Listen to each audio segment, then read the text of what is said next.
And thank you all for being out here this evening. Tonight, I am not in the U.S. Capitol for Donald Trump's State of the Union address. I am here with you at the People's State of the Union, because the State of the Union should be a moment of truth, a reckoning with reality, a commitment to the common good. But under Donald Trump, it has become a lies-a-palooza that goes on for hours. With him, if he was Pinocchio, his nose would stretch across the entire length of the floor of the Congress this evening. It's one big lie, a made-for-TV spectacle, a bogus sales pitch, and a slap in the face of the millions of Americans who are living through their struggles each and every day. Trump won't stand before Congress tonight and say that everything is fine. He will say the economy is the best ever, while working families are drowning under the weight of health care bills and housing costs and food costs and Trump tariff taxes. He will say the system is working and that we need more corporate tax breaks, while the billionaire CEO cronies loot this country under the cover of manufactured crisis. He will say the country is safer, while immigrant communities live in fear of masked agents ripping parents from their children, and innocent people are murdered in our streets at the hands of ICE thugs operating with impunity. This is not a State of the Union address. I will legitimize. So tonight, I stand with you with an urgent message. We cannot agonize. We must organize against Donald Trump in 2026. And we must fight back, because Donald Trump is doing to our country, and it is something that cannot be allowed to continue. Because I will not stand while this administration attacks immigrant families and uses ICE as his own private army to use a paramilitary force that terrorizes entire communities. I will not stand by while they gut our healthcare system, undermining Medicaid, Medicare, the Affordable Care Act, our education system, our environmental justice funding, and looting all of that money to give tax breaks to millionaires and to billionaires. I will not stand by while they target transgender people, demonizing trans kids, banning them from schools and sports, and trying to erase their very existence from public life. Trans rights are human rights. They cannot be trampled. I will not stand by while they roll back civil rights protections, undermine reproductive freedom, rig our tax code so that billionaires pay less while the rest pay more. Every time I vote against a Trump nominee or a Trump budget, I draw a line for you. A line between democracy and authoritarianism, a line between justice and cruelty, a line between government that represents we the people and one that glorifies we the Epstein class. And I will keep drawing that line every single day. But I know that voting no is not enough, because what is at stake at this moment is not a single bill, or a single nominee, or even a single presidency. What is at stake is whether the United States of America remains a democracy that works for the many, or becomes a dictatorship that serves only the few. We are living in a critical moment, and we must fight back. Trump wants to scare us into submission, but when he rolls back our rights, we roll up our sleeves. And that means we must be louder, we must push back harder than ever before. So I'm here to ask every single person out in the crowd and online, will you fight for our future? Will you fight for our democracy? Because we know that we must defund and abolish ICE. We must get ICE out of our cities. We must remove RFK Jr. from any public health position that puts lives at risk. We must say out loud that vaccines work.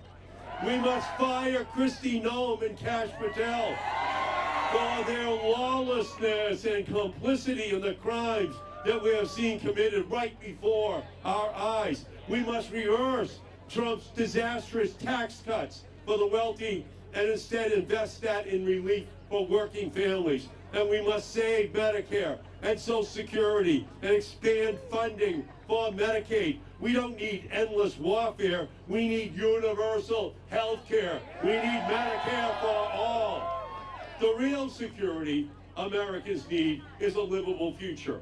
Affordable housing, free college, clean air, clean water, clean energy, and a Green New Deal. That is what we need. And we must impeach Donald Trump. We are not going to allow him to steal this election. We are not going to allow him to terrorize black and brown voters from going to the polls. We are going to stand up. We are going to fight. If he puts the Marines and the Army out on the streets this October and November, we're going to come out by 10 million people, 20 million people, 30 million people onto the streets of this country and shut this country down for democracy, for our ability to have an election. So this is not time to stay silent. This is a time to stand up and fight. When the Minutemen and Minutewomen were taking on the most powerful military in the world, they were knocked down, they were not knocked out. They got up, they fought, they won. When the abolitionists fought, they were knocked down, they were not knocked out. They got up, they fought, and they won. When the suffragettes were out, they were knocked down, they were not knocked out. They got up, they fought, and they won. When Martin Luther King Jr. and Coretta Scott King began a movement, they were knocked down. They were not knocked out. They got up, they fought, they won. Same-sex marriage, universal health care, they were knocked down, they fought, and they won. And we are going to fight, and we are going to win. We are knocked down, we are not knocked out.